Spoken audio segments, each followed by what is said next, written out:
This was me, underconfident, introverted, shy, with no fashion sense.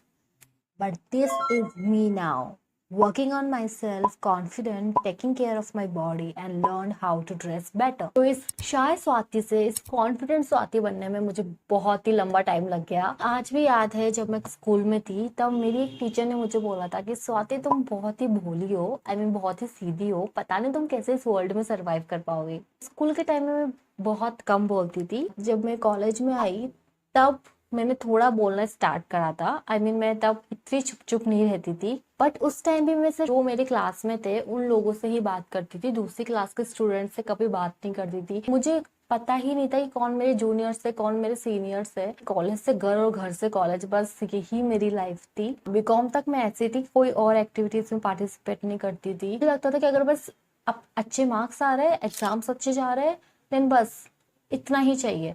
मुझे ये पता ही नहीं था कि सॉफ्ट स्किल्स कितनी ज़्यादा इम्पोर्टेंट है। मैं कॉलेज के गेट में से आती थी, मेरी आंखें ऐसे रहती थी, मैं सिर्फ नीचे की तरफ देखती थी और मेरे हाथ में मोबाइल रहता था। मैं मोबाइल स्क्रॉल करते हुए जाती थी ताकि मैं किसी आसपास लोगों को नहीं देखूं। मुझे सिर्फ इग्नोर कर रहा था। मैं सोचती हूँ फटाफट से मेरी क्लास में पहुंच जाऊँ कैसे भी करके। तो हाँ, इस टाइप की थी मैं। बट एमबीए के टाइम एकदम नई स्वाति आई।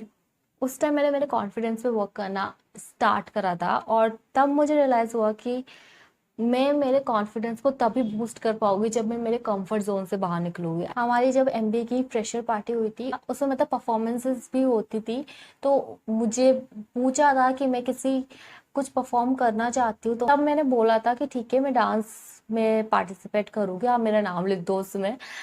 वो वो अंदर बहुत डरी हुई थी, सच्ची बोलूं तो मुझे नहीं पता था कि मैं कैसे करूंगी, बट मैंने हाँ बोल दिया था। मैंने कहा देखा जाएगा जो होगा। तो फिर जब फ्रेशर पार्टी हुई, मैंने फर्स्ट टाइम कॉलेज में डांस किया था ऑडिटोरियम में। और उसके बाद उस ऑडिटोरियम में सबको मेरा नाम पता था कि स्वाति है कोई इस कॉलेज में लड़की। और उसी फ्रेशर पार्टी में मैं मिस पर्सनैलिटी भी बनी थी। तो वो मेरे लिए बहुत बड़ी अचीवमेंट थी, क्योंकि कहा तो वो एकदम मेरे कंफर्ट जोन से बाहर था और मुझे ये टाइटल भी मिल गया मिस पर्सनैलिटी का, तो ये भी बहुत बड़ी बात थी मेरे लिए। और उसके बाद से मेरा कॉन्फिडेंस जो बढ़ा ना, सच्ची बता रही हूँ। उसके बाद से मैंने डिसाइड कर लिया कि अब तो मुझे मेरे क्लासरूम तक नहीं सीमित रहना है, मुझे आगे बढ़ना है। मुझे जो एक्टिविटीज हो रही है, जो एक्स्ट्रा करिकुलर एक्टिविटीज हो रही है, उसमें पार्टिसिपेट करना है, खुद को प्रूव करना है।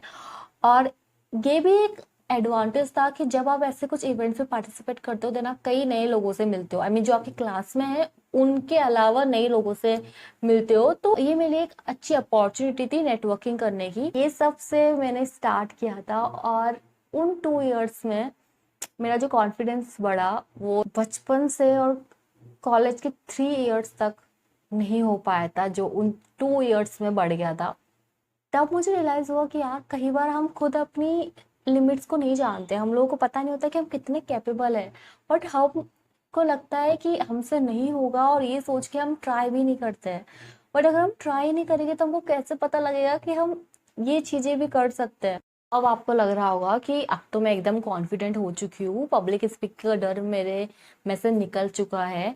पर ऐसा नहीं है, क्योंकि मैं अभी भी खुद की स्किल्स पे वर्क कर रही हूँ। अब मैंने कंटेंट क्रिएशन स्टार्ट किया था तब मैंने मेरी बहुत सारी स्किल्स पे वर्क किया, जो कि मैं अभी भी कर रही हूँ। मेरा शुरू से ये माना रहा है कि हमेशा इम्प्रूव होते हुए चलना है और खुद का बेस्ट वर्जन बनना है। और मुझे पता है जितना मैं खुद को इम्प्रूव करूंगी, जितनी नई चीजें सीखूंगी, उतना ही मेरा कॉन्फिडेंस बढ़ता जाएगा। क्योंकि मेरे हिसाब से ना, ठीक है आप अच्छे दिखते हो, आपको बहुत सारी चीजों की नॉलेज है, बट अगर आप कॉन्फिडेंट नहीं हो ना, देन अपॉर्चुनिटीज आपके हाथों से निकल जाएगी। कॉन्फिडेंस बहुत ही बड़ा रोल प्ले करता है हर जगह पे। अगर आप इंटरव्यूज में भी जाओगे देन वहां पे आपका कॉन्फिडेंस हमेशा चेक करते हैं। सेल्फ इम्प्रूवमेंट जर्नी में जो 3 चीजें थी जो सबसे ज्यादा इंपॉर्टेंट थी, उसमें सबसे फर्स्ट पे है सेल्फ अवेयरनेस। जब तक आप अवेयर ही नहीं होगे कि आपकी क्या स्ट्रेंथ्स है, क्या वीकनेसेस है, कहाँ आपको वर्क करना है, कहाँ आप बहुत अच्छे हो, तब तक आप अपने लिए सही डिसीजन ही नहीं ले पाओगे, तब तक आप वो नहीं अचीव कर पाओगे जो आप करना चाहते हो। तो मेरे में सेल्फ अवेयरनेस थी, मुझे पता था कि कहाँ कहाँ मुझ में कमी है, और इस वजह से मैंने उस पर वर्क किया। जो नेक्स्ट थी वो था मेरा लर्निंग एटीट्यूड। मुझे हमेशा कुछ नया नया सीखना होता है। कॉलेज के टाइम पे भी मेरे पास सब्जेक्ट था एचआर, और मार्केटिंग मेरे पास सब्जेक्ट नहीं था, बट कई बार मैं मार्केटिंग की क्लासेस में भी बैठ जाती थी, ये सोच के कि मुझे कुछ नया सीखने को मिलेगा। और जो लास्ट था वो था सेल्फ बिलीव। भले ही मुझ में कॉन्फिडेंस उतना नहीं था, बट मुझे खुद पर बिलीव जरूर था। मुझे ये लगता था कि मैं कर सकती हूँ अगर मैं मेरा बेस्ट दूंगी तो। और इस वजह से ही मैं खुद के एफर्ट्स लगा रही थी, इस वजह से ही मैंने जल्दी गिव अप नहीं किया। क्योंकि अगर आप खुद पे बिलीव नहीं करते हो ना, कि सेल्फ इंप्रूवमेंट जर्नी काफी डिफिकल्ट हो जाएगी। ये 3 चीजें थी जो मुझे लगता है जिससे बहुत बड़ा रोल प्ले किया इस स्वाति के लिए, और इस वजह से आज मैं यहाँ पे बैठ के एक वीडियो बना रही हूँ और अपनी पूरी जर्नी शेयर कर रही हूँ।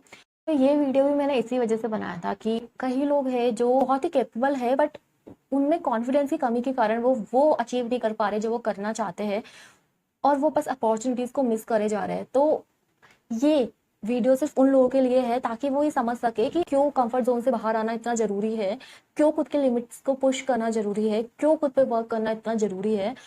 अगर आप अभी भी डर गए, देन शायद आप हमेशा उस रिग्रेट में रहोगे कि काश मैं उस टाइम थोड़े से एफर्ट्स लगा लेता, थोड़े से अपने कंफर्ट जोन से बाहर निकल जाता, तो आज मैं कुछ अलग ही कर रहा होता, कुछ अलग जगह पे ही पहुंच चुका होता। तो इसलिए मैंने ये वीडियो बनाया था। और अगर आप वीडियो यहाँ तक देख चुके हो, देन आप लोगों के लिए मैंने एक स्पेशल गिफ्ट भी रखा है। तो डिस्क्रिप्शन बॉक्स में जाओ, वहां पे आपको एक लिंक मिलेगी जहां मैंने 30 डे सेल्फ कॉन्फिडेंस चैलेंज के बारे में बताया है। उन जो भी मैंने उसमें लिखा है उनको फॉलो कर लो 30 डेज तक, और मैं गारंटी देती हूँ आपका कॉन्फिडेंस बढ़ जाएगा। तो वो सब चीजें मैंने खुद ने अपनी लाइफ में फॉलो कर रखी है, तो वो पक्का रिजल्ट देती है। तो बस वो 30 डेज सेल्फ कॉन्फिडेंस चैलेंज को एक्सेप्ट कर लो, और 30 डेज के बाद वापस इस वीडियो पे आना और मुझे कमेंट करके बताना आपको रिजल्ट मिले या नहीं मिले, क्योंकि मुझे पता है डेफिनेटली रिजल्ट मिलेंगे। अगर आप इस चैनल में फर्स्ट टाइम आए हो, देन प्लीज चैनल को सब्सक्राइब कर देना। और अगर आपको वीडियो पसंद आए तो लाइक करे बिना मत जाना, क्योंकि जितना इस वीडियो को लाइक मिलेगा उतना ही इस वीडियो को थोड़ा बूस्ट मिलेगा। हो सकता है इस वीडियो से किसी एक पर्सन की लाइफ चेंज हो जाए, तो प्लीज लाइक करना मत भूलना। अगर आप जानना चाहते हो कि मैनिफेस्टेशन कैसे वर्क करता है, देन इस वीडियो पे क्लिक करो, क्योंकि मैंने यहाँ पे सब कुछ बताया है कि कैसे मैनिफेस्टेशन ने मेरी हेल्प करी गोल्ड मेडल तक पहुंचने में। तो फटाफट से क्लिक कर लो, और अब मैं मिलती हूँ नेक्स्ट वीडियो में।